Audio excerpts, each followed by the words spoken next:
Hi, I'm Carly Sutton with a Step in Time Walking Tours here in Southern Pines, North Carolina.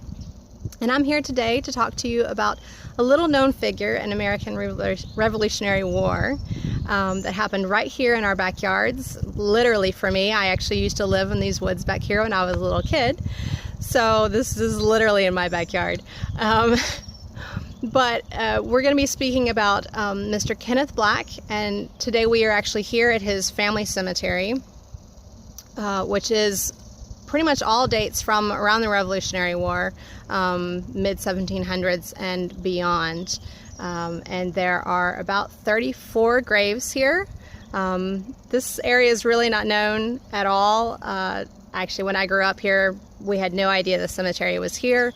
It really has just been in the last 5 years that it's seen a nice resurgence. The Moore County Historical Association has taken it on as a project and have done a wonderful job finding ground penetrating radar to locate all the old grave sites, as well as trying to get them all marked and bring attention back to this wonderful cemetery.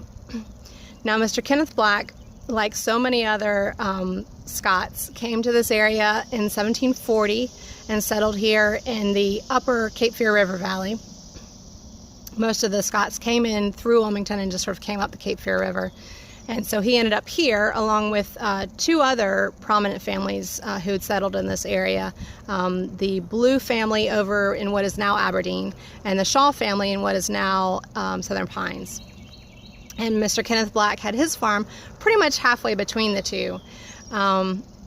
Now, he, as far as all the reports go, was probably neutral during the American Revolution. He had a lot of loyalist friends. So many of the Highland Scots remained loyalists during the American Revolution.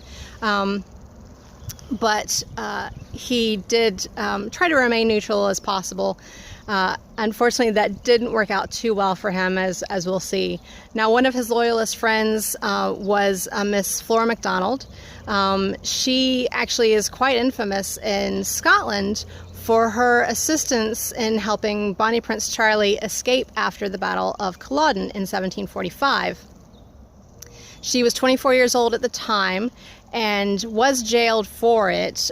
She was imprisoned for about a year and then released as part of a general amnesty, and ended up going on and getting married. And she and her family actually immigrated here to North Carolina in 1773 and settled over in Anson County. Now, they remained loyalists all throughout the American Revolution and actually did draw together a militia to go and fight in one of the battles locally here, about actually east of here, the Battle of Moore's Creek Bridge, where they were completely routed by the Patriot militia, and her husband was actually captured. Now, she remained back at the farm in Anson County, but the farm was taken out from underneath her. She was evicted in 1777, and so she started living with friends in the area, including Mr. Kenneth Black here, who actually helped shelter her until she was able to escape up to Nova Scotia to join her husband in 1778 after his release. And they pretty much remained there until they went back to Scotland for their deaths. Now, another loyalist friend of Mr. Kenneth Black's, and this is the one that really comes back to get him, was Colonel David Fanning, who was one of the loyalist commanders in the area. Now, he came through in about 1781 and ended up having a lame horse, which Mr. Black helped him with. He was on his way actually to Wilmington to meet with his loyalist forces there. And so he stayed the night here with Mr. Kenneth Black and then went on. And shortly after that, the Patriot militia of a Colonel Philip Alston, who was local to the area, came upon Mr. Black and killed him. It could be that they thought that he was Colonel Fanning. It's a possibility he was maybe riding his horse at the time after he, helped. Who knows? It's still sort of up in the air as exactly what happened. But he was killed here in the area, and a very enraged Colonel Fanning decided to take revenge on Colonel Alston. So he went about 20 miles north to Colonel Alston's home up near the Carthage area, which is our county seat. And he attacked Colonel Alston at his home with his forces. Now, the whole family was at home at the time, and Colonel Alston's wife ended up negotiating the surrender of the household, and mostly in order to save her children.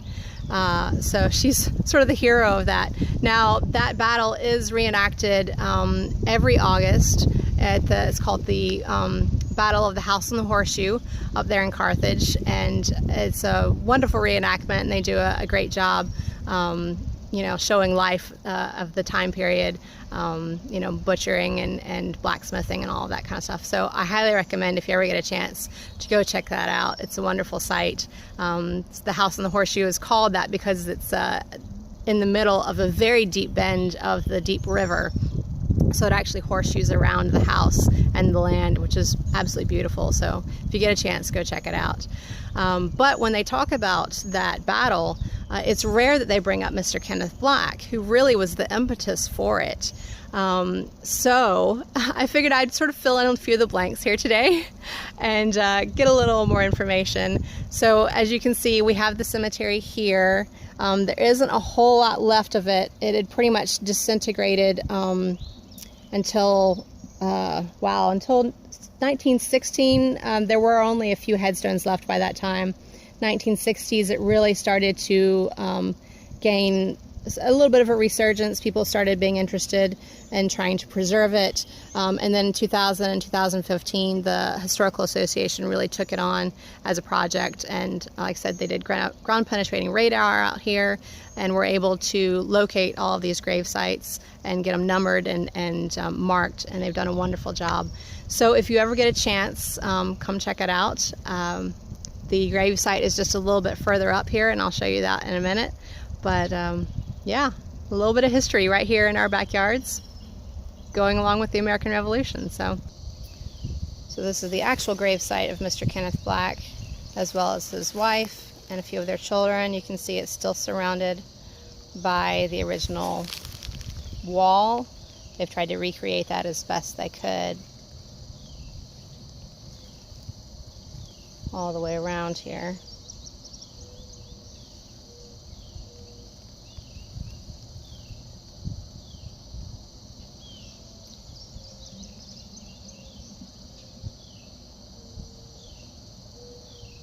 So if you do get a chance to come out here, like I said, it's right off 15501. It's sort of well hidden.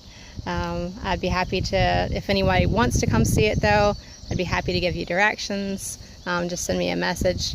But yeah, come out and check it out. It's a little bit of American Revolutionary history right here in downtown Southern Pines, basically. So I hope y'all are having a great day and enjoy. Go out and explore your world.